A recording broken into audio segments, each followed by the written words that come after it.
We'll call this meeting December 12th, 2022 to order. We'll do the Pledge of Allegiance tonight, led by my brother Will, and invocation tonight by Police Chaplain Jim McClellan. Where's Jim? Back there. Please rise and remain standing for the pledge.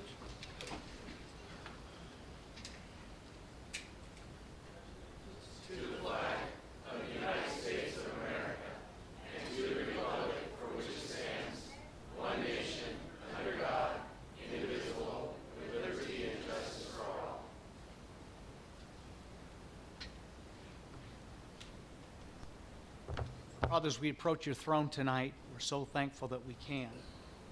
And Lord, we pray for our mayor. We also pray for our incoming mayor, Lord, and the council members. I'm asking right now that you give them wisdom as they direct the affairs of our city. And Lord, we thank you for our police officers. Lord, we ask that you be with those that are on patrol. Lord, we ask right now that you protect them, get them home safely to their families. We pray for our fire and our firemen that are on duty at this time. We ask that you have your hand upon them, protect them, get them home as well. Lord, during this time of year that we can be thankful for what you've done for us, Lord, may we always be looking to that. And Father, I pray that you give them wisdom tonight, is not only to discuss the affairs of our city, but Lord, as our new mayor comes in, Father, we're asking that you give him wisdom, Lord, and guidance and direction. We thank you for those that are here. Give each one of them a special blessing. But we do ask it in Jesus' name. Amen. Thank you, Chaplain. Roll call. Ambrose, Here. Button, Here. Kale, Here. Raymond, Here. Creighton. Here. We have a quorum. November 8th, 2022 election results.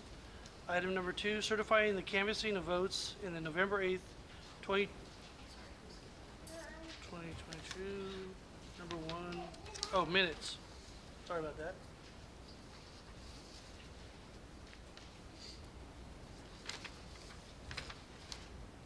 Approval of minutes. I'll make a motion that we approve the minutes of September 26th, October 10th, and October 24th. Second. Motion by Kale, second by Ambrose. Kale, Yes. Ambrose, Yes. Raymond, Yes. Button, Yes. Creighton. Yes. Motion passes. Okay. November 8th, 2022 election results. Item number 2, certifying the canvassing of votes in the November 8th, 2022 general municipal election, authorizing execution of agreements with the State of California Department of Tax and Fee Administration for the implementation of local transactions and use tax, and authorizing CDTFA examination of sales, transaction, and use tax record. City Manager Waterman. Thank you, Mayor. This item before you is just certifying the canvassing of the election from the county, and also adopting the resolution authorizing and directing the mayor to sign the preparatory agreement and administrative agreement with the State of California, and our resolution authorizing the examination of sales and transaction use tax.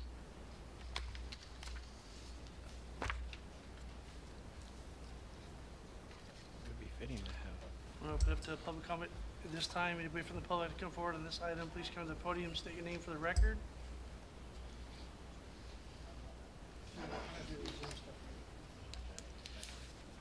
Any member of the public that come forward on this item, please state your name for the record at the podium. See none, we'll close the public comment. Council direction. Motion to approve staff's recommendation. Second. Thank you, I didn't know that. Motion by, which one? Raymond, second by Button. Button. Kale, Yes. Ambrose, Yes. Raymond, Yes. Button, Yes. Creighton. Yes. Motion passes. Outgoing mayor comments. I've got 15 pages prepared, but I'll cut it down. Thank you for letting me be the mayor and serving the residents of Atwater. It's been an honor and a pleasure, and it's been a great time. Thank you guys very much. Pastor Miller?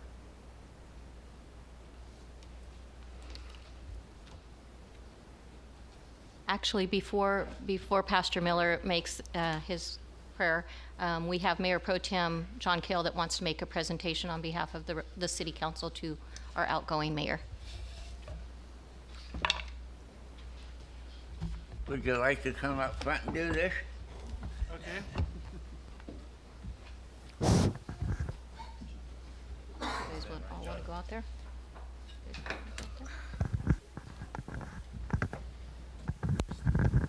Oh, sorry. Sorry.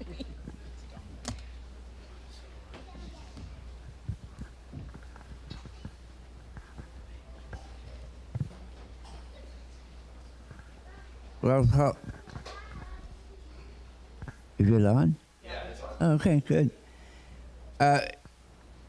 I've been on this council for 4 years.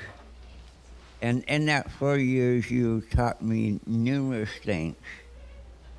You have called me aggressive. You have called me a common sense to the community. And you've also called me a grandpa. Be that nice, calm grandpa. And I'm learning to do that. So I'm going to let these guys all have a word to say goodbye to you. And then we'll give you your plaque and I'll read it. How's that? Danny, you want to start? It's been an honor to serve the last 4 years with you. Definitely never a dull moment, whether it's here at the dais, out at different events. Learned a lot from you, Paul. I'm going to tell you the same thing I've told Cindy, who I'm pretty sure I saw her walk into. Don't lose my number. Reach out whenever. Definitely going to consider you a friend of my family's as well, who I think just stepped out. Definitely be missed up here.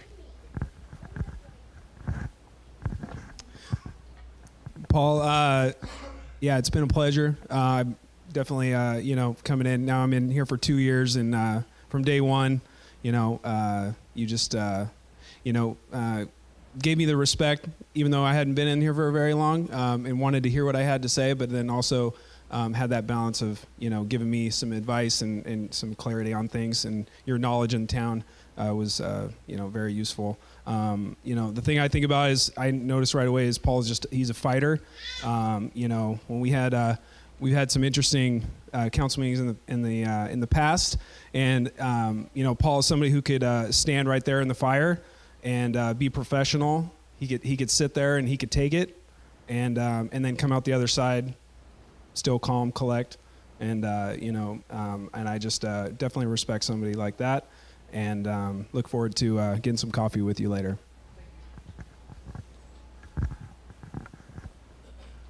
It's been a long 6 years. Ups and downs and battles. And here you are, finishing your term. I know you don't want a lot of words, so I won't say a lot. But glad you're my friend. Will continue to be my friend and family. And gonna miss you up here.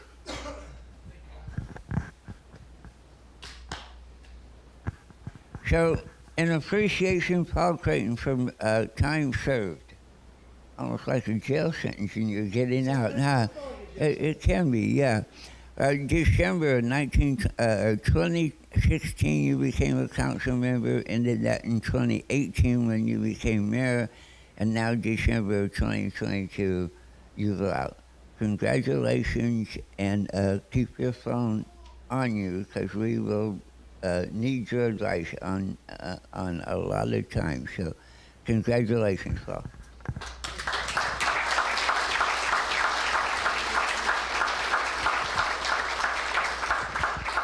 Okay, now this is where the long speech comes in. No, just kidding. Great people up here. Very proud to serve with them. Cindy Vieira's in the house too. Very, very big honor of mine to serve with each and every one of you guys. This is what it's about, is giving back to the community. And nobody's made themselves above and more than what the community is about. It's about making Atwater a better place. Police and fire's here tonight. Thank you guys for everything you guys do and have done, and especially thank the residents of Atwater And hopefully we delivered on what we promised we'd do for you guys and give you a little bit better of a city than we come in and we receive. So thank you.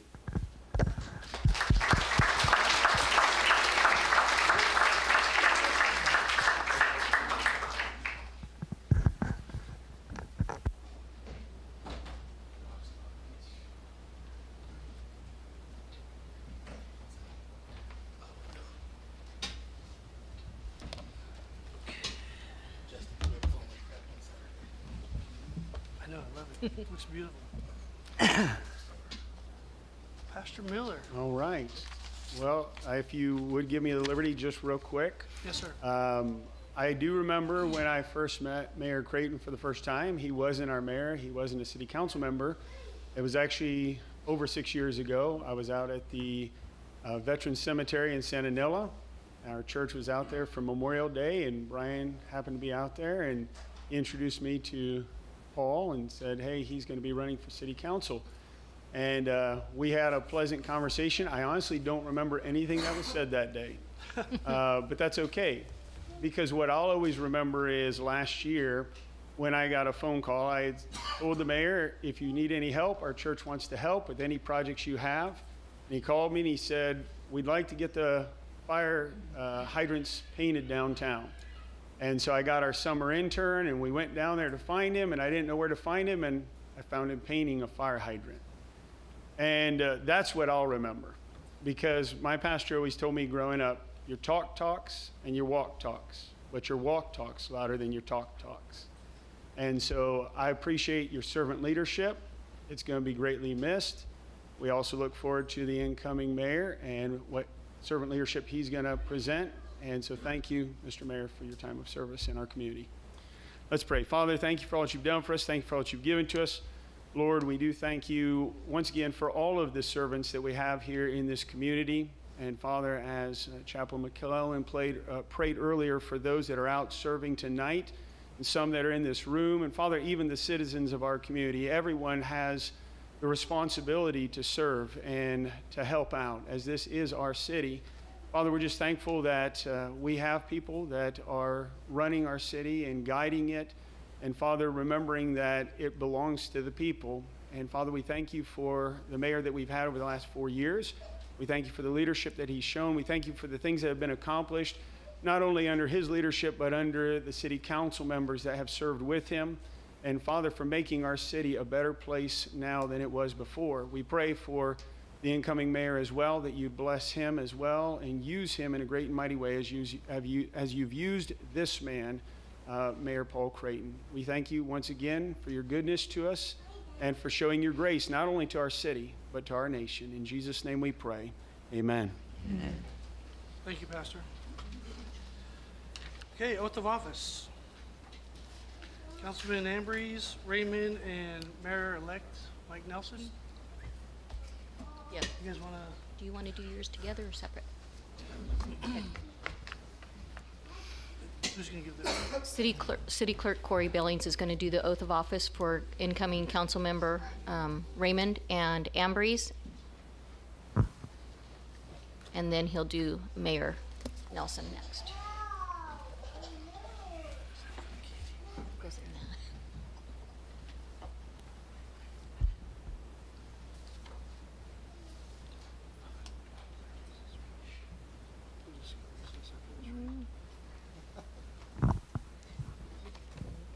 Raise your right hand.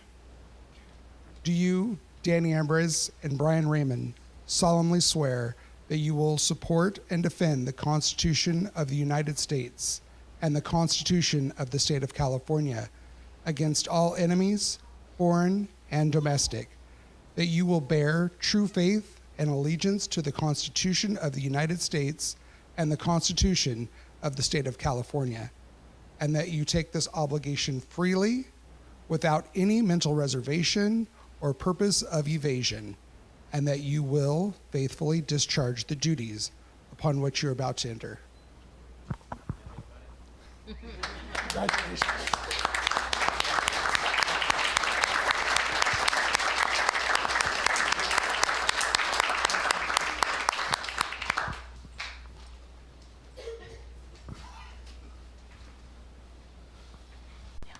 I'll also have you raise your right hand. Do you, Mike Nelson, solemnly swear that you will support and defend the Constitution of the United States and the Constitution of the State of California against all enemies, foreign and domestic, and that you will bear true faith and allegiance to the Constitution of the United States and to the Constitution of the State of California, and that you take this obligation freely without any mental reservation or purpose of evasion, and that you will faithfully discharge the duties upon which you are about to enter? I do. Congratulations, Mr. Mayor.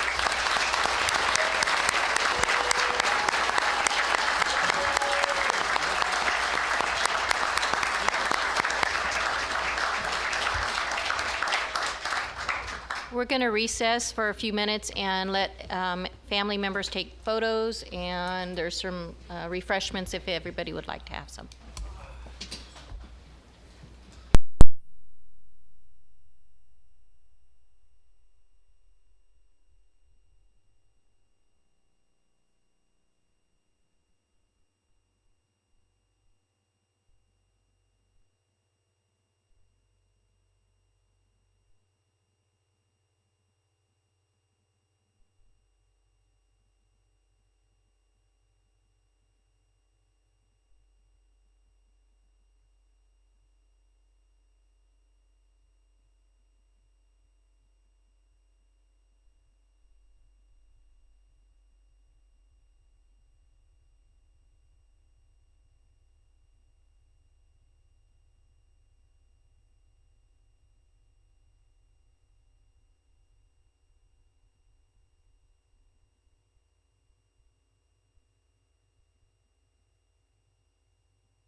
Well, good evening, everybody. Thank you all for being here this evening.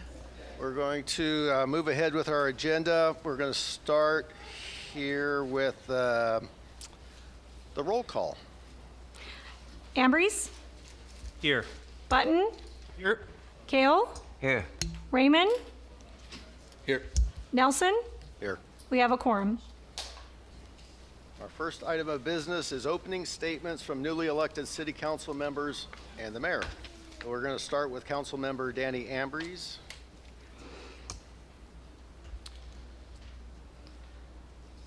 Definitely want to say thank you to everyone who participated in the election.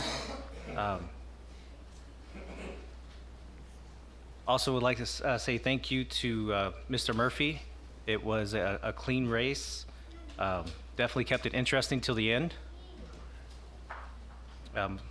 Like to definitely thank my family for all their support, the support of others as well, especially big shout outs to Pastor Miller and his wife.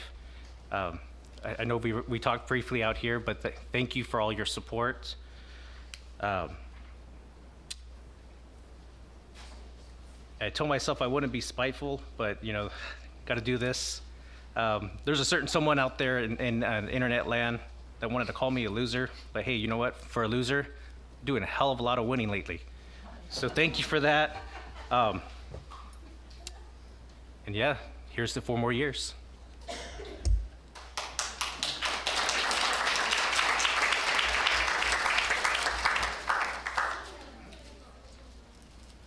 Councilmember Brian Raymond.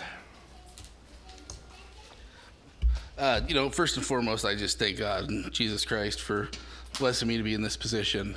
I didn't have an opponent, so I didn't really have to worry about campaigning and doing the things I've had to do the last few times around, which is either I've done a really good job or people really just didn't want this job. So take it either way. But I do thank everybody that's supported me throughout the years and continue to do so. I'm up here for you, and I will continue fighting for you for the next 4 years.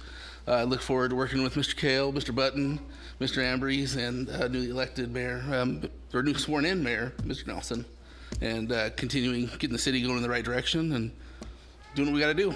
Thank you.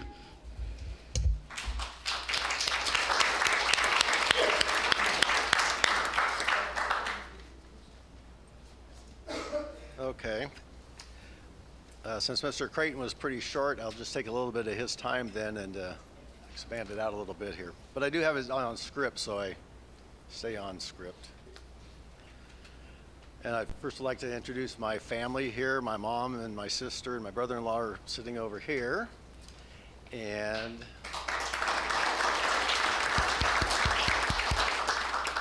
my wife Sylvia and daughter Sarah and Jesus, and then my son Matt and his wife Stephanie, and my consuegros, Coco and Diego, and our nine yeah.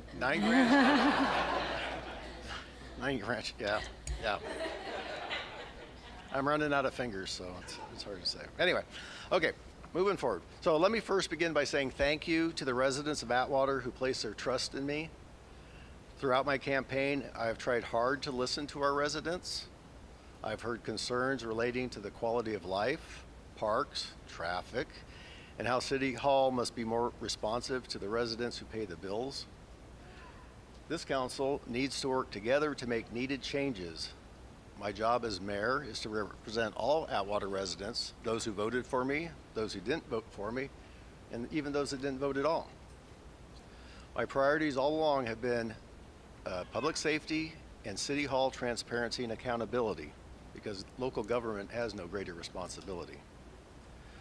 I often say that the problems we face today are the result of decisions made years ago. And as we look forward to Atwater's next 100 years, we need to be mindful of the decisions we make today. We need to engage our residents and encourage them to participate in the decision-making process. As I walked from door to door, I too often heard of a disconnect between residents and city officials.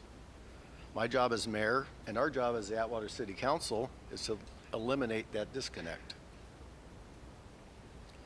I have made it clear that I want our council to show respect for the public and staff that appear before us and for each other as we discuss issues of concern. Good public policy comes from informed discussions, and that demands decorum and respect. As mayor, I will do my best to set that standard in our meetings. In my discussions with the city manager, I have made it clear that the council needs timely and accurate data in order to make informed decisions that will help all of us in the pursuit of good public policies. With the passage of Measure B, we can look forward to greater investment in public safety.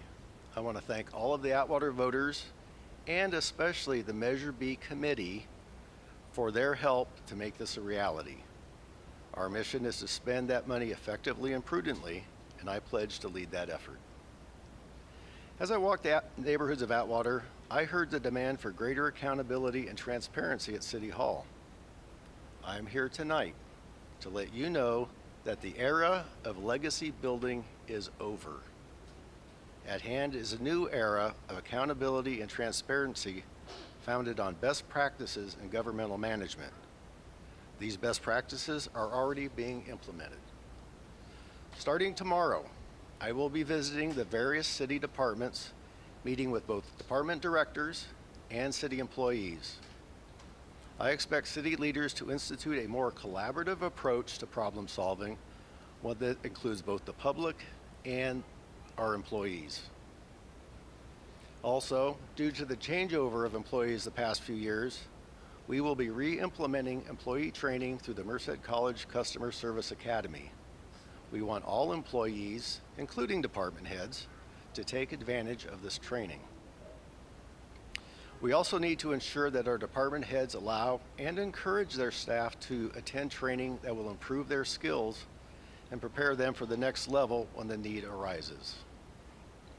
These best practices won't happen overnight, but they will come to Atwater. And finally, I would be remiss if I did not give gratitude to my family for their constant support in this endeavor.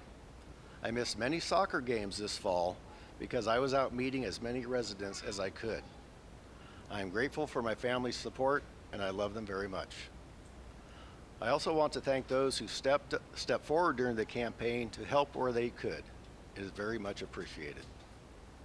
Atwater faces many challenges, but we have the means and the will to meet and overcome them. I'm ready to get to work. Thank you, and God bless.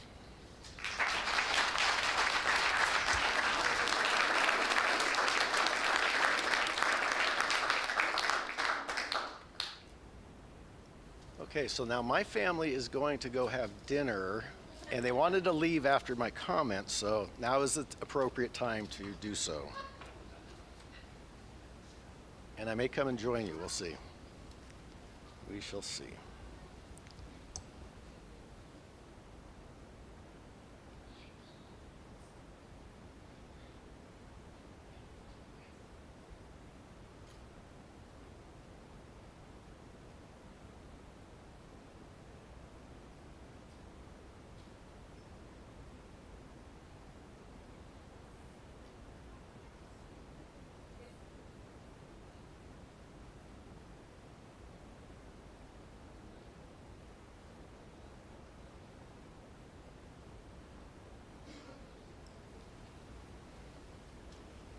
Now, it doesn't have to be like at church where nobody wants to sit in the front pews, you know. Saved you a seat up front, Jeremy. Jeremy, I saved you a seat up front. Okay, all righty. Okay, so our next item is subsequent need items. Mayor, there are no subsequent need items. Okay. We need to have a motion to approve the agenda as posted or as amended. Motion to approve the agenda as posted. Second. Somebody has to make a second. Second. Thank you.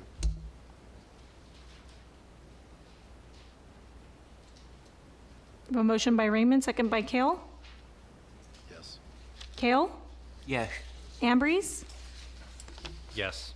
Raymond? Yes. Button? Yes. Nelson? Yes. Motion passes. Our next item is the consent calendar. Background information has been provided on all matters listed under the consent calendar, and these items are considered to be routine. All items under the consent calendar are normally approved by one motion. If discussion is requested on any item, that item will be removed from the consent calendar for separate action. Okay, I'm going to open the public comment now. Are there any members of the public inside the chambers who would like to speak regarding any items remaining on the consent calendar or on the consent calendar? If so, please come to the podium now. Are there any items on the consent calendar that the City Council would like to remove for separate discussion and possible action? Okay, I'm going to close the public comment now and ask for a motion. Motion to approve the consent calendar is posted. Second. Motion by Raymond, second by Ambrose. Ambrose? Yes. Kale? Yes. Raymond? Yes. Button? Yes. Nelson? Yes. Motion passes.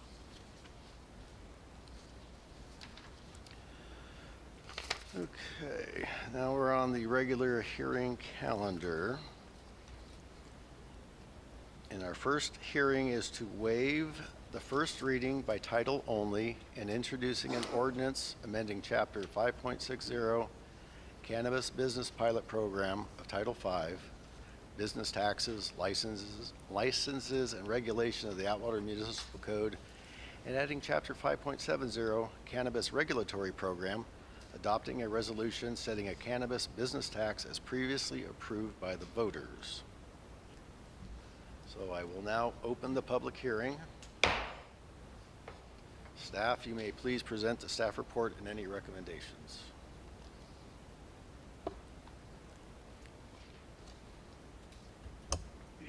Mayor and members of the council, and thank you for your consideration of these items this evening. As many of you know, the City of Atwater has been operating its processing through an original pilot program that was introduced some years back. Most of the operators that we have within the city that operate cannabis businesses were entitled and have gone through that particular process. It was intended to be a pilot program at the time. It relied heavily on the negotiation of a development agreement and the involvement of both the Planning Commission and the council for its regulatory permit and guidance. We found this to be a pretty arduous process for the operators, for staff, and for the council and the commissions. We were tasked with 2 items by the council. One is to see if the operation of cannabis businesses made sense in other portions of the city, and the second is to see if a more less arduous process could be developed, better regulatory framework and guidance to the operators, if this could help promote a better business result. So we have done that. We've worked along with both internally with staff, with our legal counsel, done outreach with some of the individual or all of the individual operators within the city. Before you tonight, you have 2 pieces that we're asking for motions on. One is the regulatory piece, which would replace the existing 5.70 of the municipal code and allow for new regulatory guidance. And the second piece is to, for lack of a better term, and I'll let our finance director give you a little bit better update on that, is to turn the tax on that the voters of the City of Atwater approved back in 2018.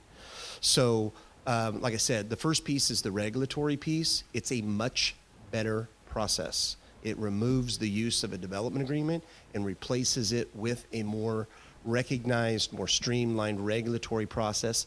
It does not relieve the applicants of their responsibility to provide the city with adequate information to make these determinations, information about the site plan, information about their security plan, information about their business operations, and the security checks that have to be done. None of these processes are being removed or replaced.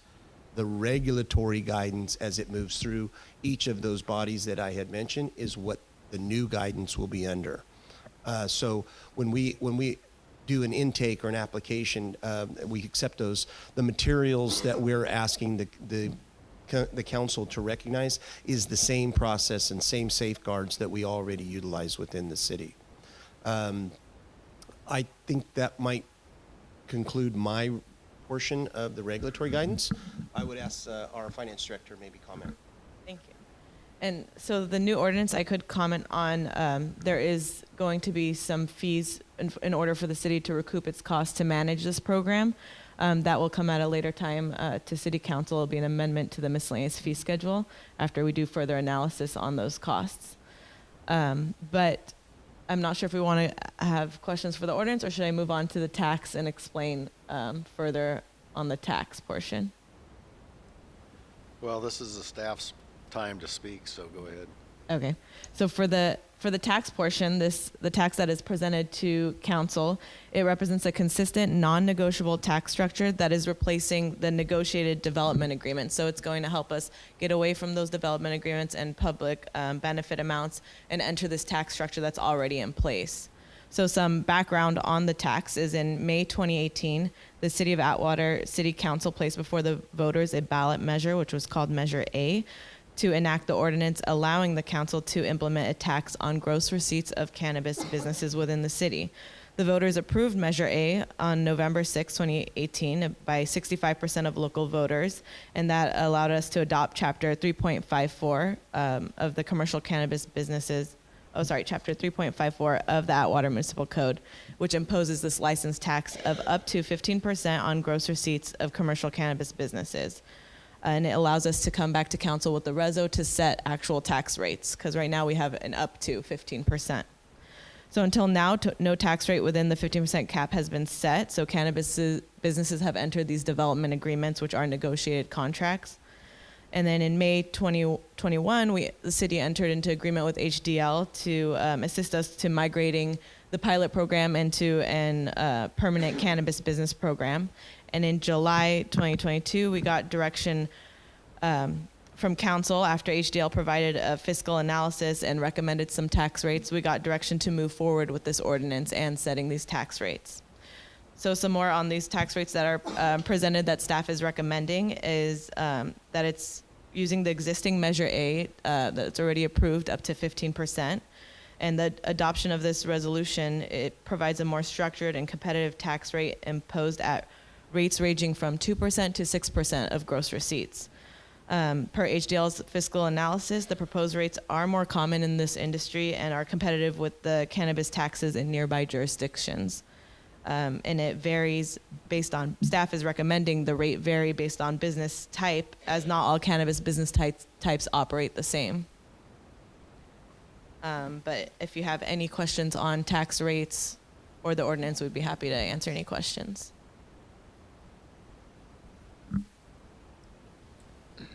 Does the city council have any questions of city staff regarding this item? I was just curious how retail got to 6%. We did look at HDL's fiscal analysis, and staff has recommended it was within their range, and so we went with the 6%. They did have a range set for us, a recommended range.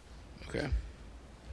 And what are the current other cities surrounding Atwater doing, like Merced, Livingston, Susquehanna? Yeah. So I have a few cities. So it depends. Some of them are still on this old development agreement structure. Some of them vary. I see 8% for retail. Some have 5% for retail, 8%. Merced looks like it's from 2 to 7%. I'm not sure if that's a negotiated contract. And then some are just the 15%. Other cities stay the up to 15%. And this is added on to the regular sales tax at the sales. Is that correct? Correct. Okay, thank you. Alrighty. Are there any members of the public who wish to speak on this item? If you do, please come forward. You will have 3 minutes for the shot clock up there. Mayor Nelson, members of the council, good evening and thank you for the opportunity to be heard. My name is Zach Trevon. I'm an attorney representing a number of cannabis businesses operating across the San Joaquin Valley. My representation of one of these businesses, although I represent several operating in the city, goes back to January of 2017 when the city held its first workshop to consider whether or not it wanted to move forward with this program. About a year later, Medallion Wellness became the first cannabis business in the city to open up and operate under a development agreement. And our development agreement contemplates 5% of our gross revenues being paid to the city. But at the outset, it also contemplated a $10,000 a month minimum payment. And almost immediately, we realized that that was going to be infeasible for the financial wherewithal of the business. We came back to the city leadership and administration and negotiated that flat fee payment out. So I'm here today to advocate for the adoption of this cannabis tax and the new program as a more streamlined, efficient way of doing business, and hopefully opening up Atwater to more investment in the city, but also hopefully to reconcile some of the disproportionate burden, financial burden, that your existing businesses have been operating under these development agreements. Some of these businesses are subject to a $25,000 a month minimum payment. And some of these business owners have been approaching city administration for over a year now to try and address this infeasible burden that they're facing. Even at the 5%, over the last 4 years, Medallion has struggled to maintain competitiveness with its regional counterparts. Although there are local programs that have higher tax rates, the market here is relatively small. At the time that we were approved initially, there were between 7 and 10 cannabis businesses operating throughout Merced and Stanislaus County. Now there are over 30. So market competition for local consumer share is extremely tough. And in order to maintain a competitive advantage here in Atwater, I would recommend that the city maintain its 5% fee, or tax rather, on the gross revenues of the businesses. Moreover, for those existing businesses whose flat fee payments have gone unpaid from the beginning of this year, I would ask city leadership to direct staff for a plan by which a substantial portion of those flat fees can be forgiven, allowing these businesses to survive. Now, cannabis businesses struggling is not unique to the city of Atwater. They're struggling across California. The difference between the cannabis businesses that are going to be able to survive this down market depends not only on the resolve of the business operators and the businesses themselves, but of the responsiveness of local leaders and administrators to respond to the current state of the market, which is dire. So in addition to that, I would ask that the flat fee payments as of tonight be immediately suspended, and again, those that have gone unpaid be forgiven at a proportion of 75%. We pay the percentage rate and pay 25% of the difference between the percentage rate and the flat fee. I think that's a fair approach, and even with that, one of my clients, Global Greens, at that calculation would still be paying double of 5% of gross revenues. Okay, So thank you. Thank you for your time. Yes, thank you. Is there anybody else in the public that would like to speak to this? Hello, Adam Reed, 1520 Fruitland Avenue. I think most of you guys know where I kind of land on this. I was on the Planning Commission back in 2017, 2018-ish. Whenever this came up, I'm not against cannabis, but I don't think it's necessarily a good thing in our town. It has impacts on our schools. I've talked to teachers, I've talked to educators, staff members, parents, and it definitely does have an impact on our kids, the availability of it, not necessarily to them, but to their parents, and the effects of being around it whenever it's being used. Back then, I had asked on the Planning Commission that there be some sort of a component for, not necessarily for the school district, but that the city could administer some sort of a youth outreach program. And it didn't get any traction, but a lot of the cannabis businesses came to me afterwards outside in the lobby and said that they would be more than happy to participate in something, and it's never happened. So we need to remember that we need to protect our youth. So it would be great if there was something in here that the city could do to, do something to try to educate them, educate parents. I think maybe that might need to be where the education comes from. And then I honestly, I don't think that making it encouraging cannabis businesses to come to Atwater by lowering the tax rate is necessarily a good thing. I mean, we're a small community. I think the 5 or 6 that we have already I mean, we're oversaturated. I mean, I think that's probably why they're suffering. But that's all. Thank you. Thank you.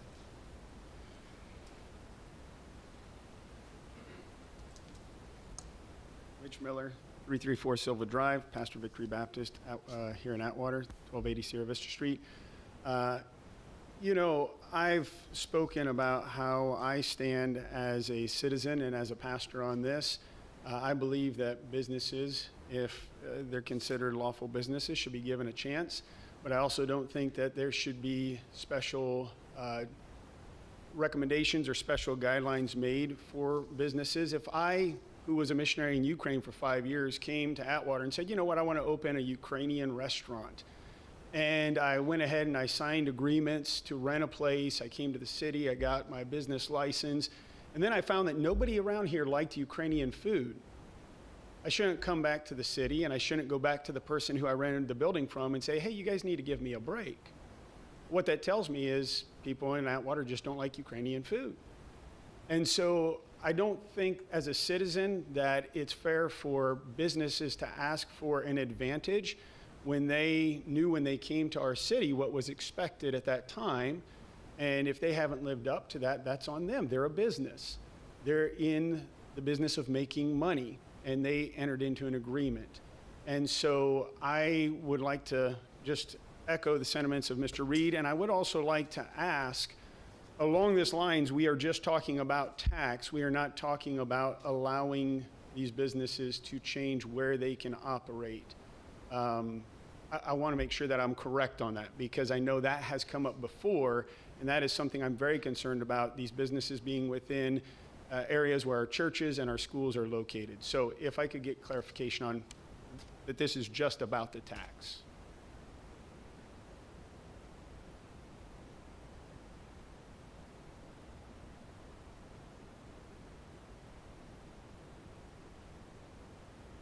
Hi, Council. My name is Gary Reyes. I'm a CPA representing Sycamore and People's Remedy. I also wanted to reiterate what Zach Dravana had mentioned about the 5% tax being a sustainable amount for this population size. We have 2 other stores in similar cities of similar population size, and 5% is about the sustainable amount before we have to come back to you and say, hey, we need to renegotiate this. So we worked really hard on negotiating our original development agreement at that 5%, and we were happy with it. We opened on Friday. We built a new building outside in the outskirts of town. We brought in we spent a lot of money. We spent about 2 years building it. Brought in the utilities and everything for our neighbors. So we want to just take our time and have you guys consider to be sustainable for your business partners. Thank you.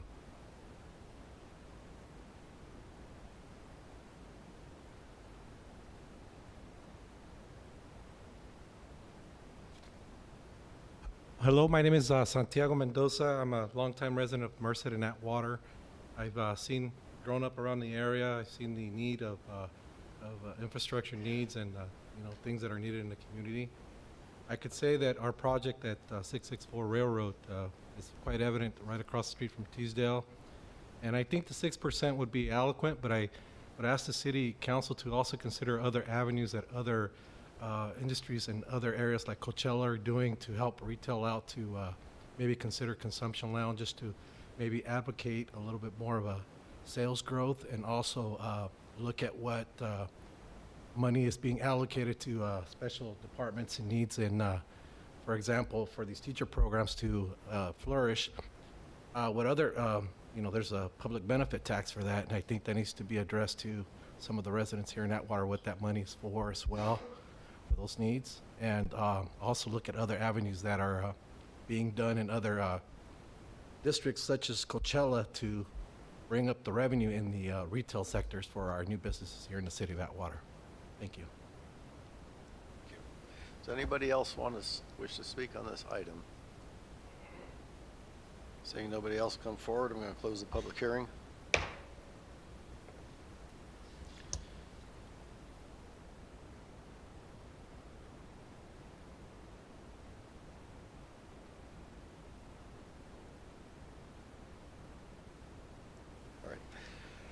So, do any council members have any questions for staff at this point? Or is somebody ready to make a motion? Yeah, I'd like to say a couple things.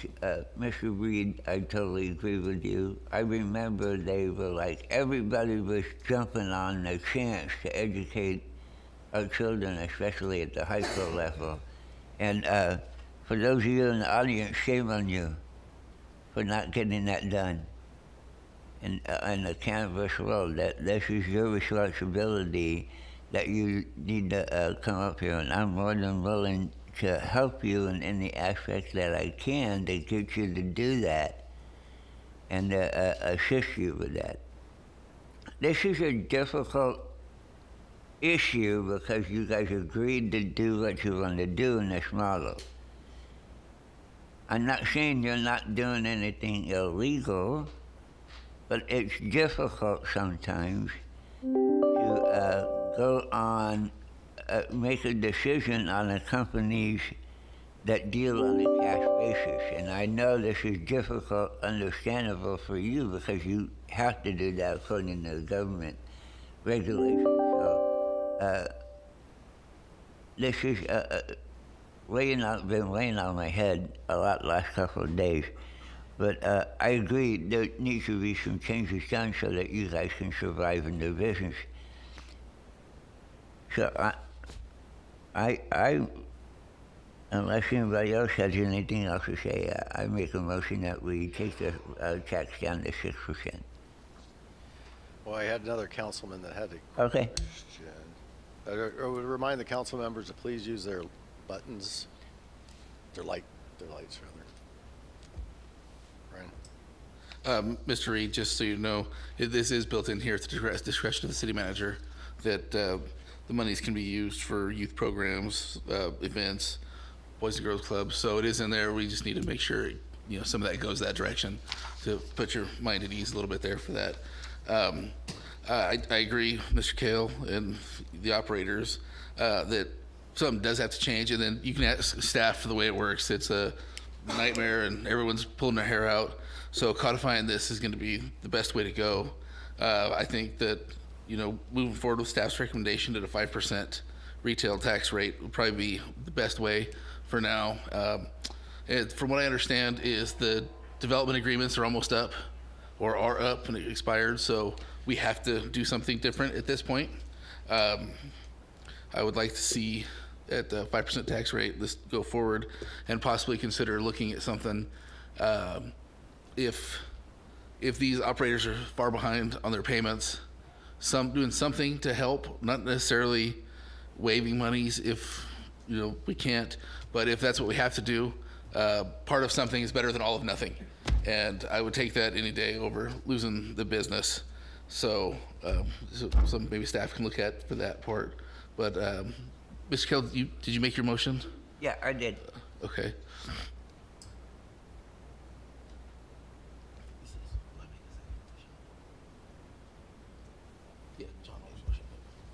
Can I? Oh, can you? I don't know if is mine on there? Oh. Your button's not working. Sorry. Oh, it's not. Okay. Sorry. I have a faulty button. They're not all working. Oh, okay. Yeah, that's fine. It's just as long as we kind of. Okay, Mayor, if I may ask a question. Yes, of course. Okay. What is Merced's again? You said it was between 2 to 7, and that's based on some criteria? Yeah, that's the research that HDL found as well. It was between 2 to 7%. Okay. 7%. 7%. Okay. I guess I just want to make sure we're, making, at least for me, making this decision based on not us as a government entity trying to read the market and try to seem like we understand the market, and therefore we're going to make a decision based on that, so that our partners here and folks that are trying to run a business, as respectable as they can, that we're reading the market and then making decisions for them to help them. I believe the government's job is to represent the people, take concerns as they come, and then make logical decisions for the people of Atwater, not try to pretend to understand all the intricacies of the market. But I am in favor of us making this a more complementary tax system that's also more comparison to Merced and what they're doing. So on that front, that's where I believe that this is a good idea. I do think 6% is fair, considering our neighboring. I mean, essentially, we're in competition. I mean, with Merced and other neighboring cities. If we aren't competitive enough, then we can lose business. So we want to be competitive. We also want to be fair. So that's where I stand.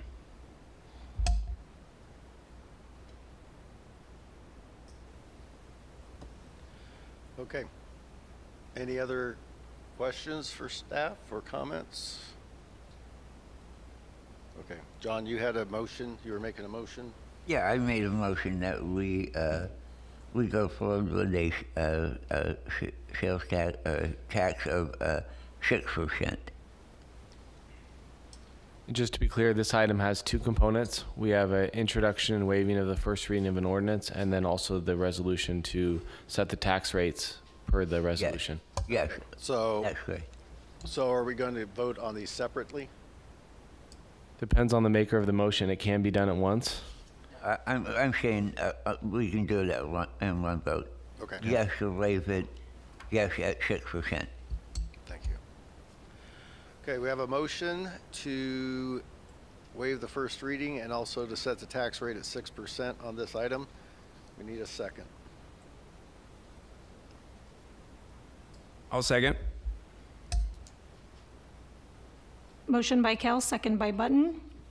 Ambrose?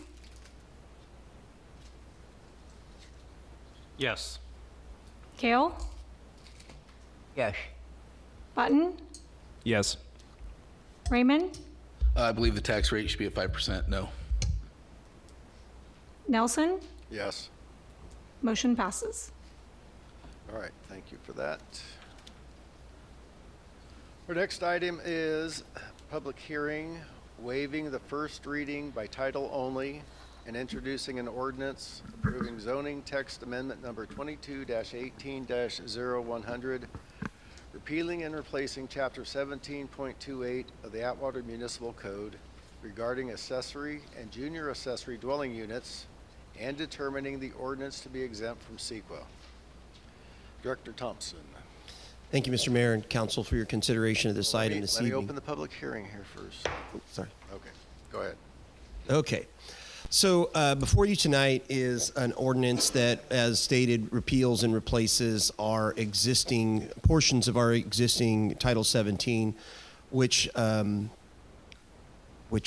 basically gives us municipal guidance on accessory dwelling units and junior accessory dwelling units. This item or a similar item had appeared before you or before the council once before. And as we explained at that time, new legislation has been adopted by the state of California, which gives direction to residents and homeowners on the completion and introduction of accessory dwelling units. It is part of an overall concerted effort by the state of California to curb the housing crisis. The city of Atwater, in our municipal code, have had actual accessory dwelling units for over 20 years. They've been called second units within our municipal code, as opposed to the more common phrase of an accessory dwelling unit. So we're a little ahead of the curve on those kinds of items. This particular item, staff has been working diligently with our legal staff to come up with an ordinance that fits our municipal code and yet has the same legal requirements would be necessary as the legislation that is passed. Some kind of major milestones that the council needs to recognize is the difference between a junior accessory dwelling unit, which is an attached unit, your standard garage conversions, and then an accessory dwelling unit, which is a separate unit. There's currently a threshold of 750 square feet on that before the city would be able to impose certain development impact fees and conditions that would be added at the time that they apply to this. The application for accessory dwelling units is through the building division, not through the planning division, but we have our normal routing cooperation that we do interdivisionally. The other thing I would say about this, again, this is a very common and routine thing that we would see to be in compliance with state law. And again, I'd like to thank our team members at BB&K for working with staff on the new ordinance. And I'm available to answer any questions you might have. Does the city council have any questions for staff regarding this item? Okay, no questions. Are there any members of the public who wish to speak on this item? If so, please come forward for your 3 minutes of time. I see nobody coming forward. I will now close the public hearing. Would any council member like to make a motion regarding this item? Motion to approve the item as presented. Second. Motion by Raymond, second by Button. Ambrose? Yes. Raymond? Yes. Kale? Yes. Button? Yes. Nelson? Yes. Motion passes.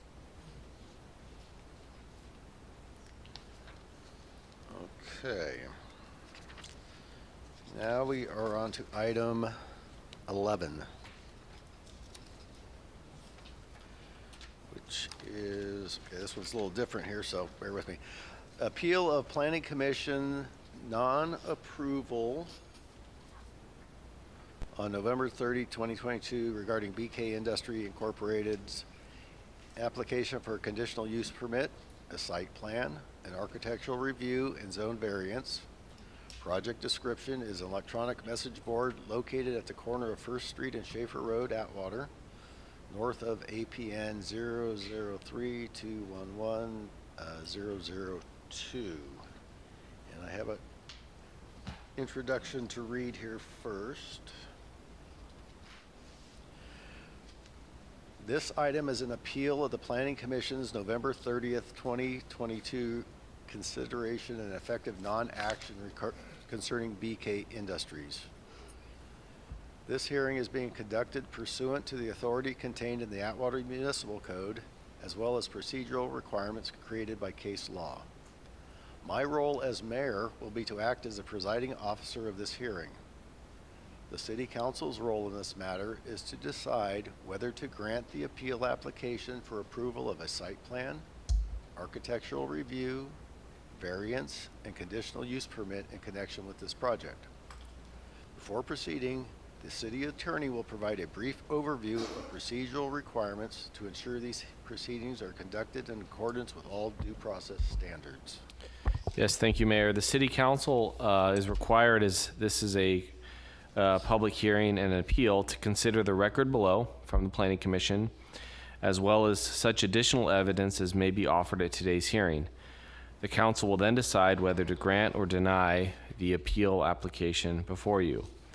If the council is unable to render a decision on appeal, or if the decision is denied, or if the appeal application is denied, the commission's non-approval by their deadlock vote will result in the fact that the project will stall, and that decision of the commission becomes final and conclusive.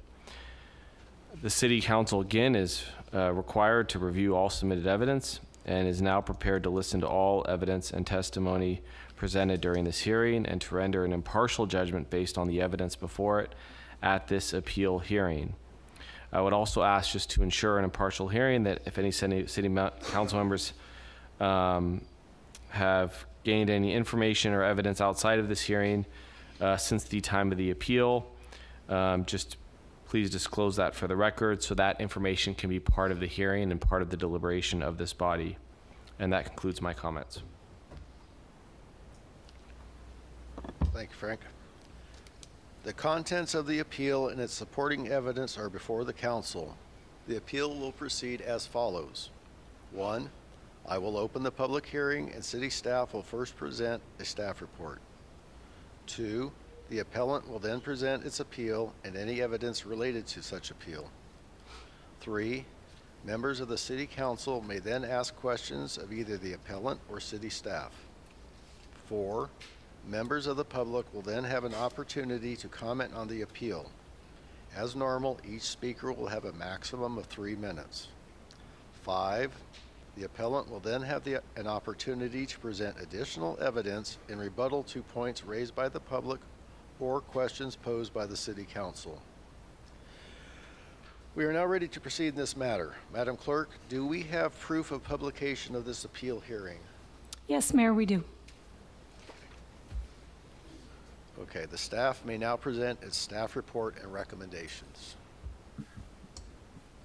Thank you, Mr. Mayor and members of the council, for your consideration of this item. As stated, this is the appeal. The project components itself involved a conditional use permit request, a design review, a site plan review, and the variances that were requested by the applicant. Now, can you- Okay. The subject property of the project is a triangular-shaped piece of property that is located at the confluence of First Avenue, Schaefer Road, right before the southern line of Bellevue Road. It is basically a grass, unimproved area that includes certain public facilities like irrigation or landscape irrigation, but not much other utilities that are located in that area. On June 28th, it says here that the city of Atwater entered into a lease agreement with BK Industries for the purpose of the installation of electronic message board. I would like to state that both in the draft resolution that is a part of your packet and in the presentation, it calls for the construction of a steel monopole design. Staff is requesting the flexibility to incorporate a 3-pole design with the applicant, should we find that that is a better design that's suited for that location and that has better aesthetics. Next one, Janelle. The project is categorically exempt under a Class 3 exemption under new construction. That is also part of the finding within the package materials. Here it shows the proposed location that I spoke of. The proposed site plan, in which it shows a 3-pier design, which in the design and the cooperation with the applicant would include enough setback in those areas of construction to include a crash barrier. This gives a type of, not typical of the design, but this gives you an example of what that message board could look like. And one of the things I point out in this design is the designer and the contractor, the construction artist who is going to be conducting the work is also responsible for the clock tower that you have downtown. So if you see certain similarities, it is intentionally designed that way to provide a tie-in between North Atwater and South Atwater in those design elements. So we have symmetry throughout the city. Next one, Janelle. So here gives you kind of a proposed look or a snapshot. Then keep in mind, this is only conceptual. Of what one particular view of the message board could look like. You can see incorporated into this design the colors, it's the construction, and the screening that are included in this are intentionally designed to tie in with the construction of the downtown area. Next, Janelle. Again, this is just another alignment of what it might look like, and the final alignment on this. Next, Janelle. Okay, so included in the packet, just so that the council can be familiar with the type of work. I know you're all familiar with the clock tower that's in the downtown area, but this particular applicant builds large-scale advertising and large-scale structures that are the entrances to many shopping malls, schools, things like that. What we've done is we've included as a part of this package some of the previous projects of the applicant to show the quality of the workmanship and their places within communities and how well they relate to the surrounding areas. That one looks familiar.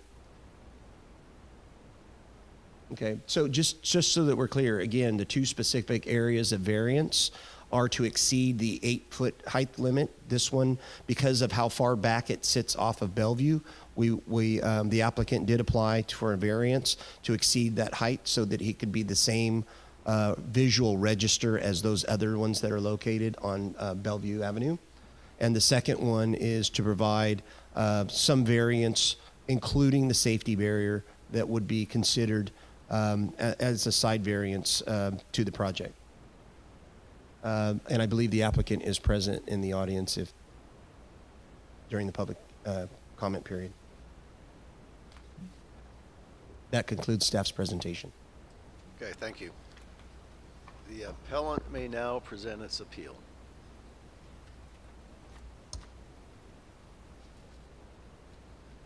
Good evening, Mayor, Council. Appreciate you giving me the opportunity for the appeal.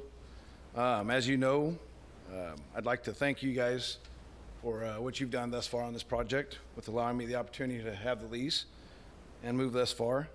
Can you pull the pictures back up? Please. I just wanted to let you know that we have been working diligently with staff, trying to work together to create and work with the safety requirements.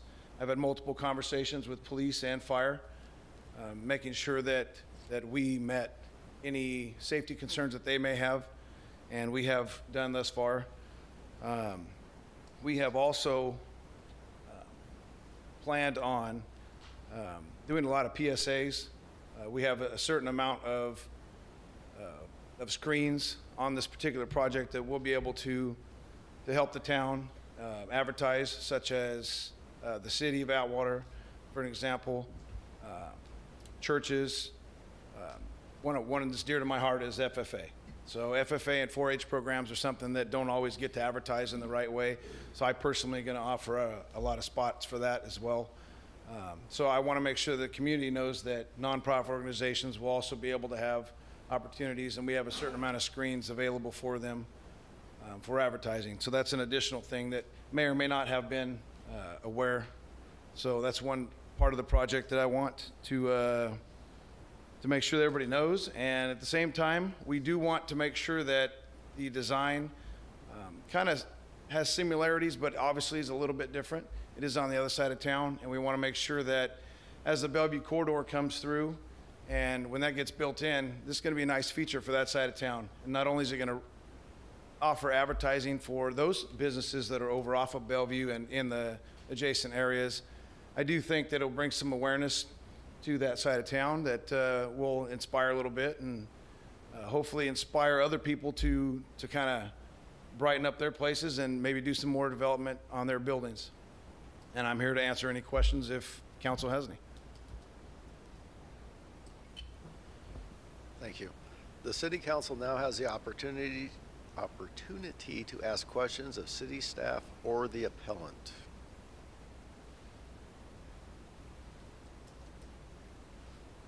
Okay, doesn't appear to be any questions there.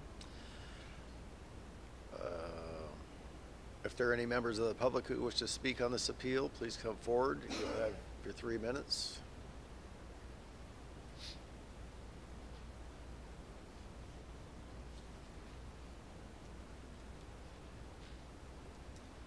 My name is Bobby Maldonado, and I work with Brad on a daily basis.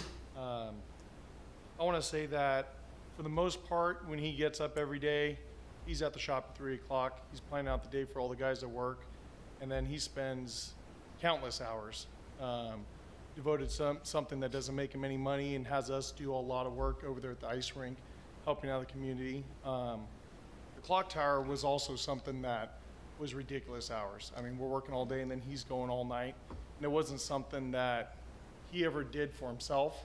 It was just really beautiful structure that they kind of came up with, wanted to kind of amplify what their thought was for Old Town Atwater.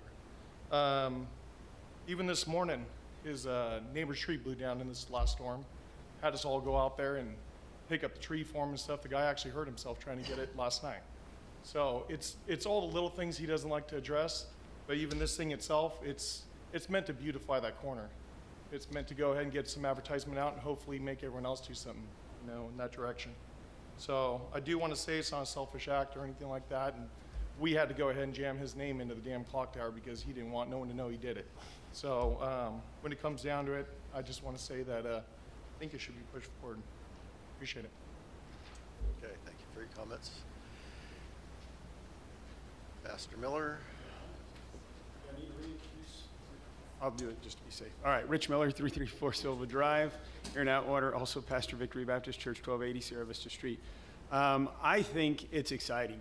I think every time a project is done by BK Industries, it's exciting for our town, and it always makes our town a better place. So I'm excited about it. I was actually disappointed to hear that it got denied. I guess I didn't get all of the packet because it was so big for tonight, and I didn't have time to review it all. I don't understand why it was denied, but I think it's a great project, and I hope that it gets approved. I would say that one of the big things that we struggle with in society today is communication, and that billboard will allow people to be able to communicate. And if you even think about the personal messages that maybe people will be able to share on that billboard, and just once again get word out about important events.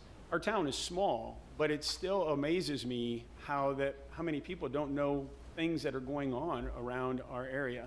And so I think it's a great idea. I think it's a wonderful project, and I hope that the city council goes ahead and sees it through and shows support for it. Thank you.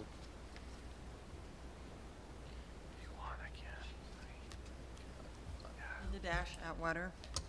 You know, I have heard about BK Construction for a few years, and I was kind of wondering exactly who this person is behind BK. And I've got to say tonight, bravo, BK.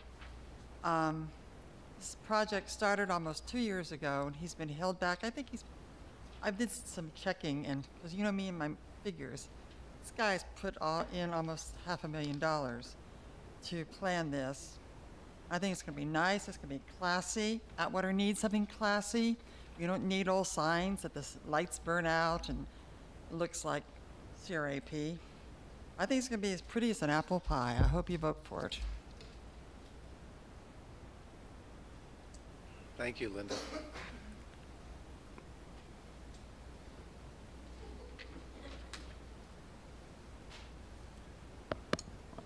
Hello, my name is Jeannie Knight, 3218 North Buhawk Road, and I'm in total approval of this thing going forward. He's been working on this for, like Linda said, 2 years, and it's time for it to be over and let him get on with his work. Thank you. Thank you. So I'm here also to support the billboard. I've been driving by it, waiting so I can advertise on it for long enough. So what took 2 years to get this done? And I'm not suggesting that we approve it because it's Brad Kessler. I want you guys to approve it because it's a beautiful project. And moving forward, you've made so many good improvements in the city, and I'm so proud of everything that you guys have done. So just having, Brad behind it just gives it another little check. So I'm kind of also with Pastor, I don't understand why it was declined at planning level, but hopefully you guys can find out where that glitch was and approve it. So I need to advertise on it. So thank you so much.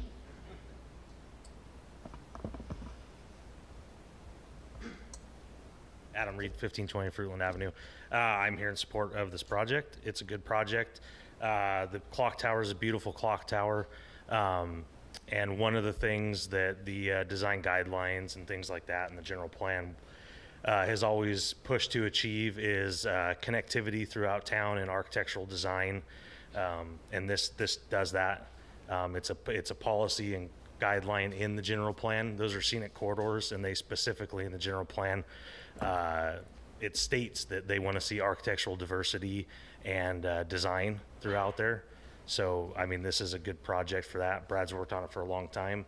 And like everybody said, I mean, we could line people up, honestly, if we took 5 minutes and called, and everybody will tell you about how much Brad does for the community. He doesn't say it enough because he's humble, but that clock tower should show everybody his passion and love for this community. So, thank you. Okay, thank you. Anybody else care to speak on this? Seeing nobody, okay. Then we're going to move on to the next section, which is rebuttal testimony. The appellant may now present any rebuttal it would like to respond to any comments made by anyone else during this hearing.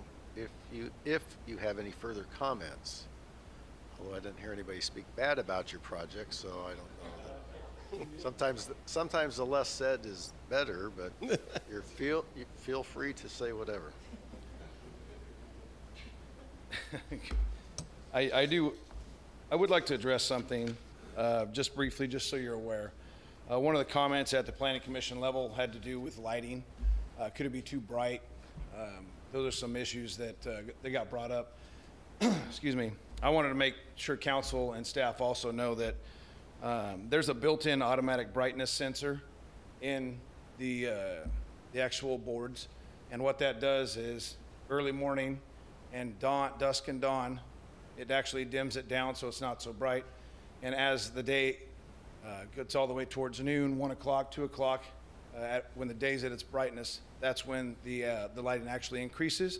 And as it goes towards 3, 4 o'clock, and 5 o'clock in the afternoon, it starts going down. So I just want to let you know it's an automatic built-in system that's in there. I can't control it. And if it says right here in the specs, it says the light intensity is protected from end-user manipulation. Meaning if I figured out how to use the computer, I still couldn't manipulate it. So I just want you to know that it had that built in. That was a question that needed to be addressed. Thank you. Okay, I'm now going to close the public hearing.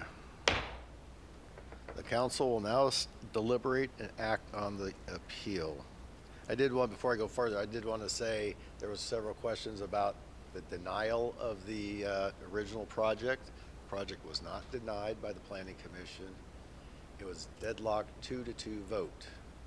So technically, legally, it's not a denial. So and the result's the same, yes, but I just wanted to clarify that. We know what the problem was, and that was it. So that's why we're here today. Okay, so at this point, the council has heard all of the information related to this appeal. If no action is taken, or if there's a deadlocked vote, or any motion otherwise fails, the Planning Commission's failure to approve the project by way of its own deadlocked vote becomes the final decision. The City Council has the following options. Number 1, if the council wishes to sustain the appeal, reverse the Planning Commission's failure to approve the project, and grant the appeal request to approve the site plan, architectural review, conditional use permit, and variance for the project, it may do so and should move to adopt the resolution contained in the agenda packet. The other option is number 2, if the council wishes to deny the appeal, it should direct staff to prepare a resolution overruling the appeal. That resolution must be based on reasons given by the City Council tonight. The council will now deliberate. Do any council members wish to go first? Brian. Yeah, I think this is going to be a good project. And that piece of dirt there, or grass, weeds, whatever it is, there's really not much that can be done there. So the fact that Mr. Kessler's been able to come up with an idea that can benefit the community and business folks in the community as well, I think it's a great idea. And actually, I would like to make a motion to approve staff's recommendation. Well, let's go through that's the next section. Oh, just let everybody do their talking first. Danny? Oh, go ahead, Danny. Sorry. Danny's next. So heard a lot of wonderful things about Brad, and you can't deny anything that was said this evening. But I'm trying to look at this outside of being Brad's project, just as the project alone. Then you look at the specs, then you look at that corner. Doesn't seem like there's anything else that can fit there. This seems like it's going to be a wonderful project, will benefit the city, and when it's time to vote, I'll definitely second the motion. John, did you have any questions? No, I just wanted to say thank you all for coming in here and making everything clear to us. And I think it will be exceptional thing for Atwater. I loved the views that you had. It answered all my questions just in those views. So. Tyler, did you have something? No, I was just really briefly just going to say, I'm always in favor of, I'm a big fan, and I know a lot of people are, when there's something that helps you feel proud about your town and your community. Brad and people he's been working with, they've done nothing but that, and it's just it just goes in tail with a lot of the other great things that have been happening in Atwater over the last few years, and just when you have family come into town, you're kind of proud to point out things and tell them about what's going on. So this is just another one of those things to add to that. Okay, thank you. I'll just make a few brief comments. Brad, thank you for that. The one thing that really struck me tonight was when you talked about that being, first of all, the tie-in between north and south parts of town, and then also the Bellevue corridor. As we connect to Highway 99 and make that a gateway to UC Merced, both directions, I could anticipate seeing more of those placed along there, Atwater Merced Expressway as well. So I'm not making the motion, but who wants to make a motion? Mr. Raymond. Motion to approve staff's recommendation with the 3-pole design. I'll second. Motion by Raymond, second by Ambrose. Kale? Yes. Ambrose? Yes. Raymond? Yes. Button? Yes. Nelson? Yes. Motion passes. Thank you.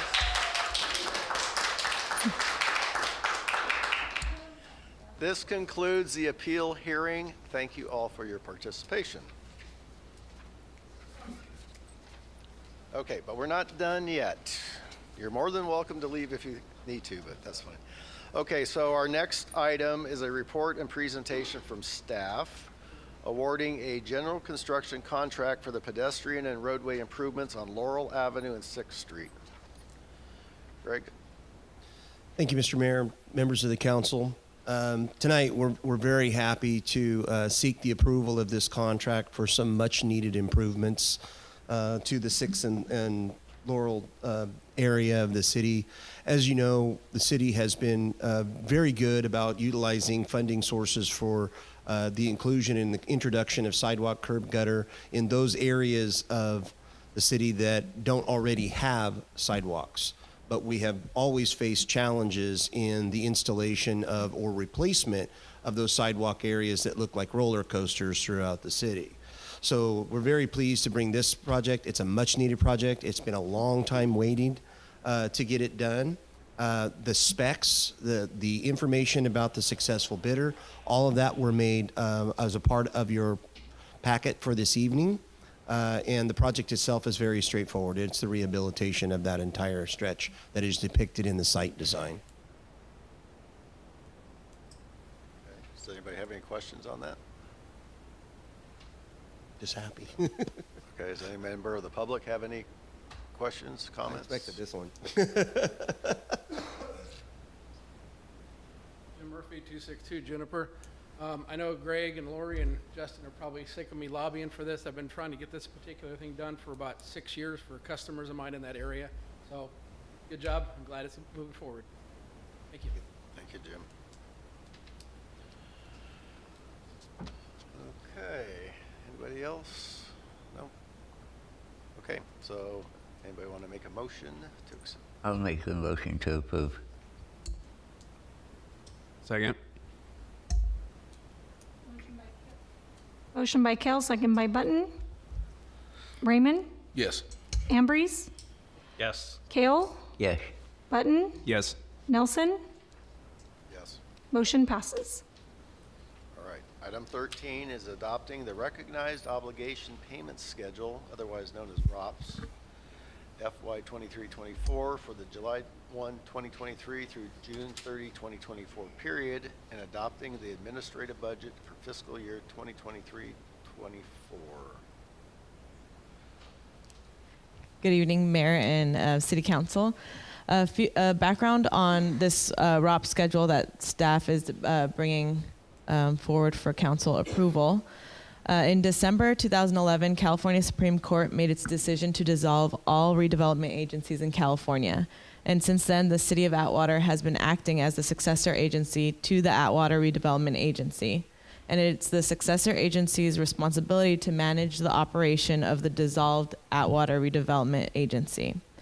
So to continue paying the former redevelopment agency's obligations, the successor agency is required to prepare this annual recognized payment obligation schedule, which we call ROPS, that reflects these payment obligations. So what staff is presenting today and what's on the ROPS schedule for the July 1st, 2023 to June 30th, 2024 is to pay these outstanding obligations, which is refunding bond debt service costs, contracts for bond administration and disclosure services, and successor agency employee and professional services costs, which are under administrative costs. These obligations remain the same as last year, but one thing to note is that we no longer see the CRAF Housing Fund loan payment on this ROP schedule, is because in fiscal year 22-23, the schedule before this one, we were approved to receive the full remaining loan balance on that CRAF Housing Fund loan payment. So therefore, the CRAF loan has been paid off, and that item is no longer, it's retired from this ROP schedule for fiscal year 23-24.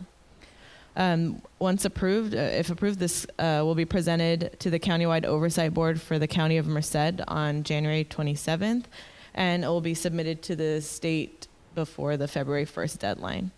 So this approval of or adoption and transmittal of this ROPS is necessary in order for the successor agency to pay these obligations of a dissolved Atwater Redevelopment Agency. And if you have any further questions, I'd be happy to answer. And I believe RSG, our consultant, is on the line as well for further questions. Okay, any council member have any questions for Delilah? Does anybody in the public have any comments on this item? Don't see anybody coming forward, okay. What's your pleasure, gentlemen? Somebody has to make a motion. We don't have to, I guess. Motion to approve staff's recommendation. Second.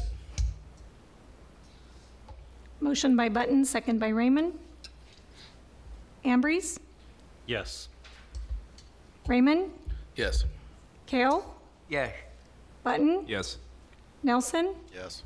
Motion passes. Okay, thank you for your report there, Delilah. Thank you. All right, now we're on to comments from the public. At this time, any person may comment on any item which is not on the agenda. You may state your name and address for the record, however, it is not required. Action will not be taken on an item that is not on the agenda. If it requires action, it will be referred to staff and replaced on a future agenda. Please limit comments to a maximum of 3 minutes. I am going to open the public comment now. Are there any speaker cards? Mayor, we do have one speaker card. Okay, before we start, I'm going to ask Justin Vinson, the Public Works Director, to make a report on the issues that occurred over the weekend, if you don't mind, sir. Thank you. Okay, so, yeah. Good evening, Mayor and City Council. So on Saturday, we had a big flood, as you all know. About 6 o'clock in the morning, we had our crew start working. We had 7 members working from Public Works all the way from 6 in the morning till 5 the next morning. Then they got about 2.5 hours sleep, Adrian, and then back out again at 7:30. We had a lot of rain. We were out before the rain started. We were picking up grates, cleaning the wet wells. And when the rain came, there were just some stations that couldn't keep up. All the pumps are running, and it was still flooding. So there is some recommendations that staff's going to have to be coming to the council with some drainage improvements. But I'd like to thank the staff that came out, worked. They weren't on call. They came in just by us calling, and they hustled, going from down trees to pumps tripping, leaves everywhere. I just wanted to tell the whole Public Works staff thank you. Okay, thank you. And the council can make their comments about that at the end of the meeting here. Okay, sir, would you like to speak? I'm Brendan O'Neill. I live on Della Drive, and I was subject to a lot of flooding. And many of my neighbors. One lady reported she had a foot of water down there on the end of Mary and Terry. I moved in my home in 78. It was called the Walton Development Area, and there was an engineered storm drain system which consisted of several storm drain pumps, and it was located at Terry and Brownell. And those pumps have been very effective when they ran. And since I've been there a long time, I've seen what they've done, and when they work very, very well. But several years back, the city removed the pumps, and so now we're subject to that flooding. And I don't know why they were removed.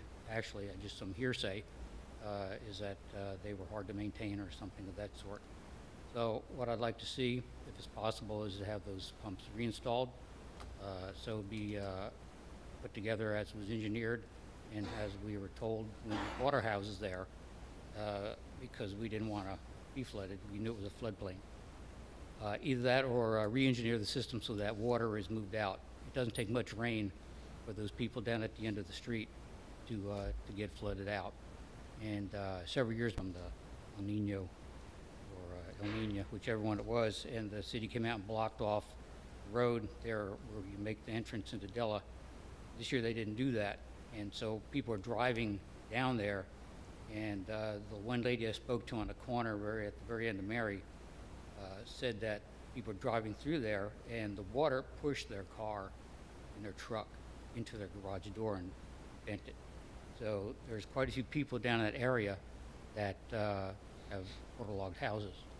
So now, I don't know if this is true or not, but the lady also told me that she spoke to somebody, a worker or someone, that they were advised to just get flood insurance. But we should get flood insurance, but that doesn't solve the problem. The problem, we need the pumps to be reinstalled. I don't know if that's feasible. There's a little house there now with a garage right there on Terry and Brownell. So I don't know if you have any questions for me, but I would like to see that that water go away and these people and not suffer. And my house was just up the road a ways, so I still had about 20 more feet before the water came to my house. But those people down there, this has been a problem ever since that development has been there. But like I said, those pumps worked. They worked really well. I do recall one incident where the power went out. The city came out with a generator, hooked it up. It was a long time ago. And it really sucked that water out. Thank you. Well, thank you for your comments. Yeah. They've identified problems. The Public Works Director there and the Planning Director both identified issues in your neighborhood. I used to live over there. Lived on Tammy 20 years ago, my first house in Atwater. I'm familiar with that situation. So I would say, we're not going to have a debate here, but Justin will talk to you. He can talk to you here after the meeting. Thank you for coming down here. Anybody else?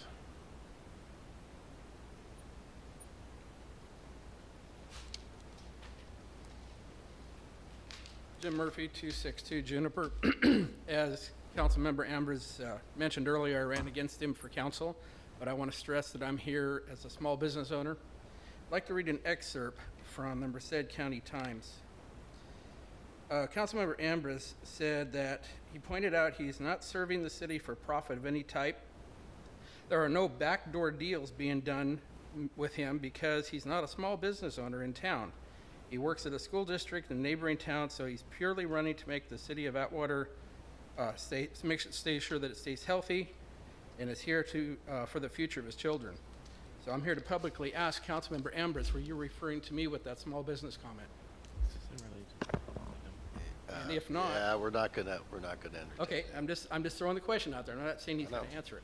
But if he's not, I would like some kind of public affirmation that this was not directed at me. And if you have information of others doing this, I think that should be looked into. And that's all I've got to say. Thank you. Okay, thank you, Jim. Anybody else?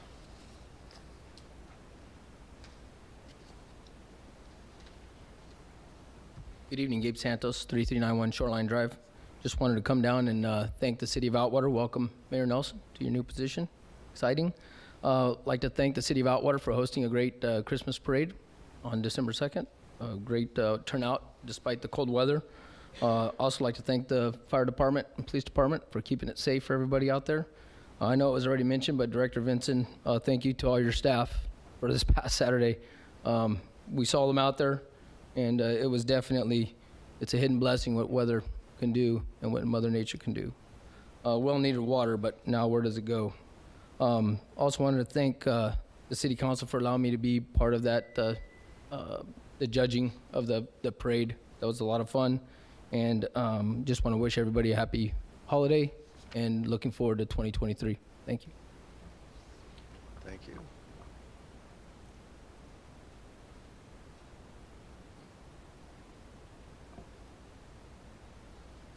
A couple things.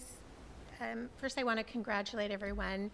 I was standing back watching everything happen with the election, and everybody in our city for this election seemed to carry themselves with good representation in class, and it was nice to see that. So some win and some lose.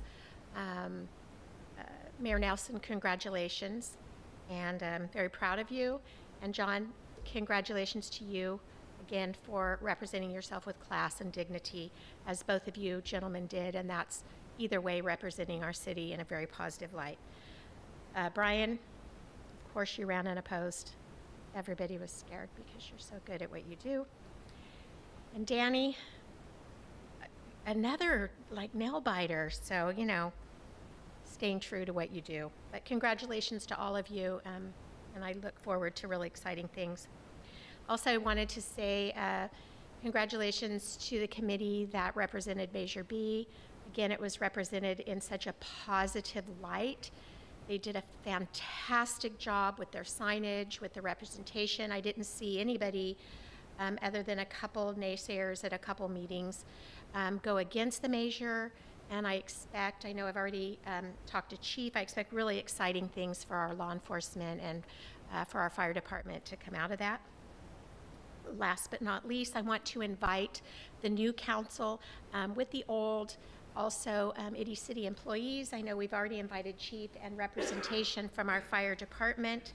We are hosting, along with Keller Williams, over in the new offices behind Walgreens and Starbucks, 265 East Bellevue, on Wednesday from 4 to 7, a Winter Wonderland. Santa will be there, and Mrs. Claus will be there. It is a family event, so I think there's bounce houses, hot cocoa, there's a lot of things going on with the businesses there. So I'm here representing American Financial Network, who's co-hosting with Keller Williams, to invite the city, the employees, the workers. Please feel free to bring your family and friends. It is a good time for everyone to get together and celebrate. The bounce house, there's hot cocoa, there's plenty of finger foods. And maybe we could have Miss Atwater show up. That would be fantastic as well. And just again, congratulations to all of you, and have fun and do good things. Thank you.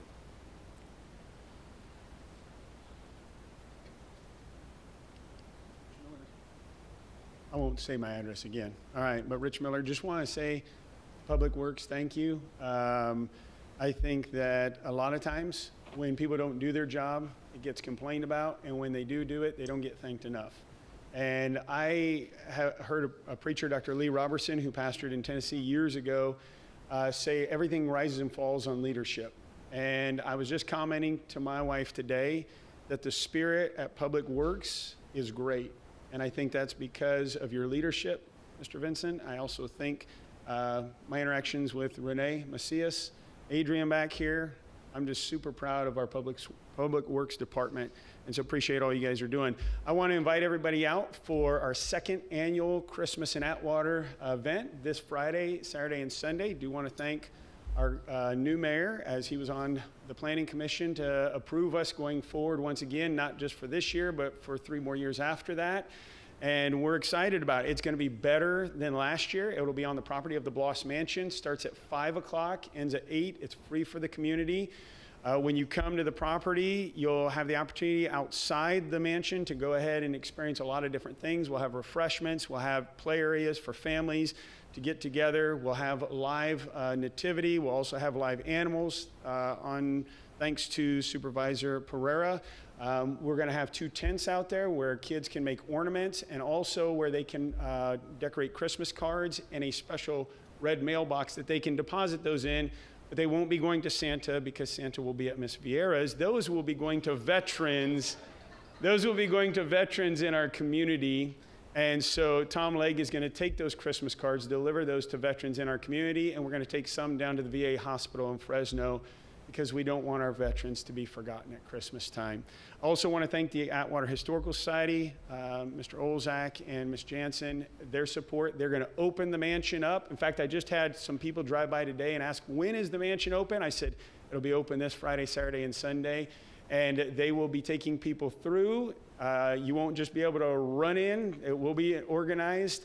And they also will be having a raffle for some Christmas trees. All that money goes back to the Historical Society to help with the improvements inside the mansion. So I want to encourage everyone to come out once again, Friday, Saturday, Sunday, from 5 to 8. I'm not a used car salesman, I'm a pastor, but I want to promote the event, all right? So join us for that this weekend. Well, it's always good you know you have a career you could fall back on if you had to.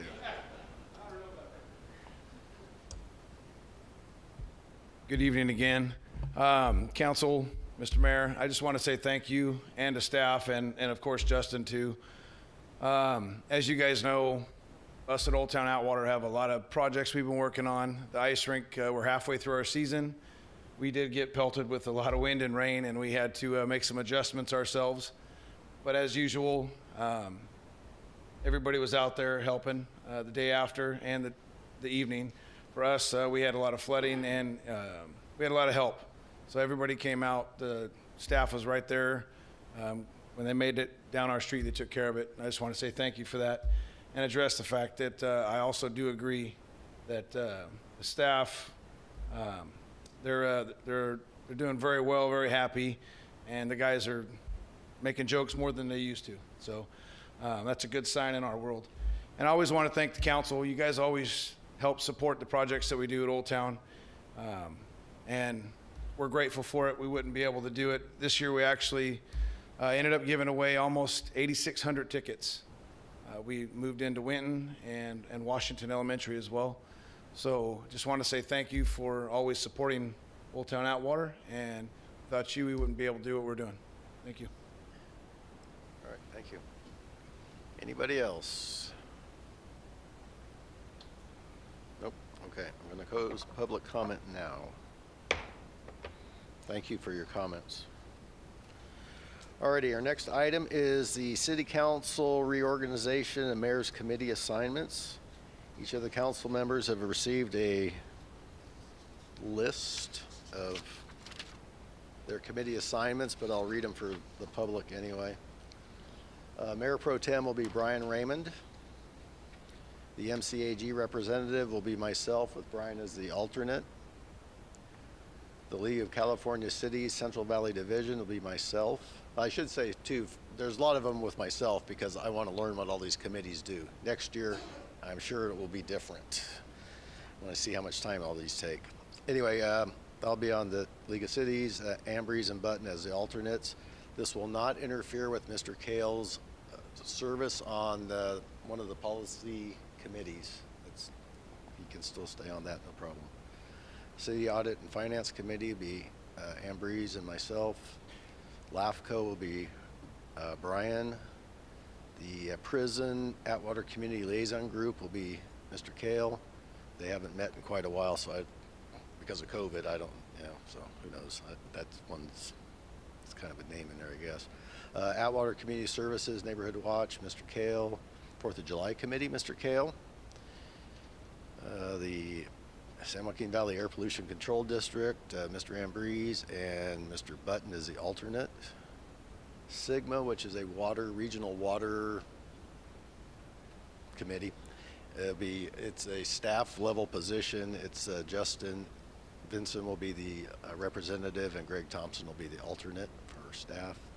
The other Regional Water Committee, which I was told today does not meet very often and is on its way of being eliminated. I put myself as the representative and Mr. Kale as the alternate, but it doesn't sound like we'll have to do much there. ACE Train is Mr. Raymond and myself as the alternate. One Voice, myself as the primary and Mr. Ambrose as the alternate. The Blossom Museum would be Raymond and Nelson. Christmas Parade will be Kale and Ambrose. And the General Plan Update Committee is Nelson and Raymond. So that's that. We need a motion to ratify the mayor's committee assignments. Motion to approve.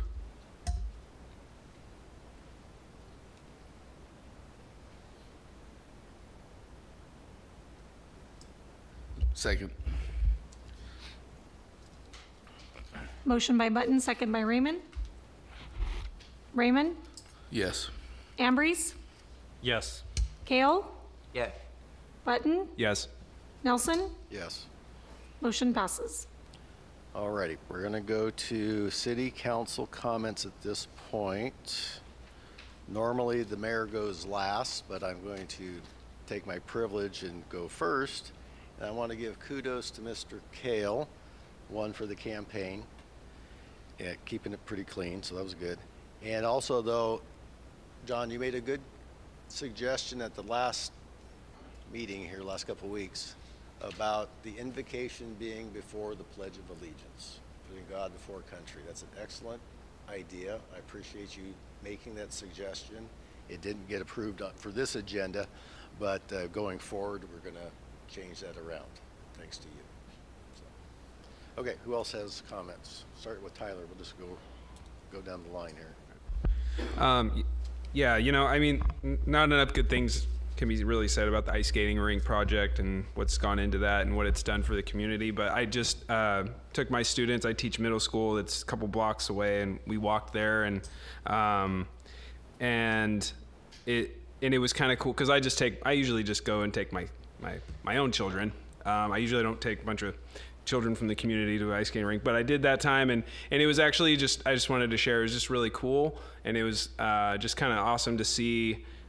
You could, you know, believe it or not, there are some kids that still haven't been in the ice skating rink. There are still some out there, even though it's really popular. And they went from, I'm kind of nervous to like, it was like one of the coolest things they've done, and they just absolutely loved it. And so it was kind of cool to see that transition from, I'm kind of nervous, I don't know if I want to do this, to like just have an absolute blast. And so that was really cool to see.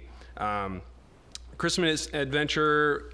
If you ever get a chance, and I just wanted to give a shout out because Julianne Aguilar and her team, what they do and what they've been doing for the Christmas Adventure, which is, if you're not familiar, they put on an amazing play throughout the Bloss Mansion, and you know, it's a volunteer thing that she does, and all the students from Buhack and Atwater High, they come and perform there.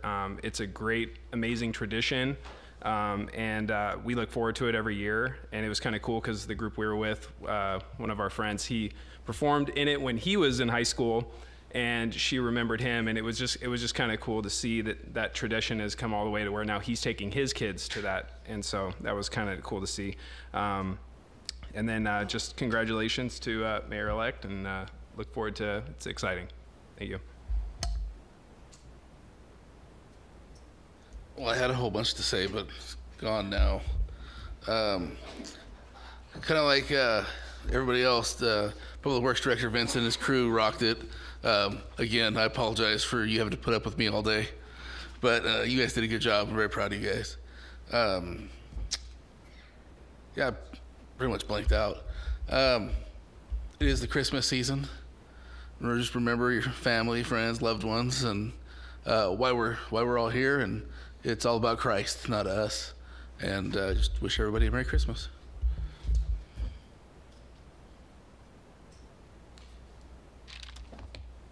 Thank you, Justin, for the update on how hard staff was working this past weekend. Like the others up here on the dais, I did receive text messages with pictures of flooded roads. I myself went out just to kind of gauge what we were dealing with, and I don't know how anyone made it through First Street between Fir and Grove there. That was terrible. Olive Avenue was flooded. One of the positive things that happened, though, even though the roads were flooded, I did get some pictures of people enjoying the floods and water tubing down the streets. Not sure how safe that was, but you know, they made the most of it. Mr. Murphy, with your comments, and I'm not going to try to do it back and forth because that's not what I'm going to do. It's actually a pleasure to meet you finally in person, and you can talk to pretty much anyone that I talked to during my campaign. When they asked me about you, I told them the truth. I don't know the gentleman. All I know, he is a plumber, and that's it. My comments, I'm not going to skirt away from them. Did I mean them towards you? No. The comments were made because there's a lot of people out there that don't understand that this council up here and previous councils, we don't get paid. They believe that we are making deals and pocketing money. That's not being done. So again, I apologize if that's what you thought I was talking about was you. That was not the intent. Holidays are coming up. Merry Christmas, everyone. And enjoy the rest of December. Justin, great job you guys did, like everybody else on the dais. I got phone call and text after text. And one of the things I always say is just trust Public Works. They're going to get to it as soon as they possibly can. I was at an event Saturday evening. I came home and it was like 7:30 or something like that. And I noticed that on my drive home, citizens were out on the corners cleaning the gutters and allowing the water to flow, move the leaves so out, allowing the water to flow into the drainage system. And it inspired me to go. When I came home, the first thing I did was went out and got my rake and did the same thing to my corner and the corner beside me and the corner down the street so that so we could get the flooding out of it. So thank you guys for all the great work that you guys did. I want to wish everybody a Merry Christmas. Everyone, I want to congratulate Old Town Atwater for taking control of the Christmas parade. There's always been a project by Chamber. That's right. They're gone, so I keep forgetting about who they were. It's a Chamber and Old Town Atwater got together and with the help of the past Chamber Committee and did a great job on their Christmas parade.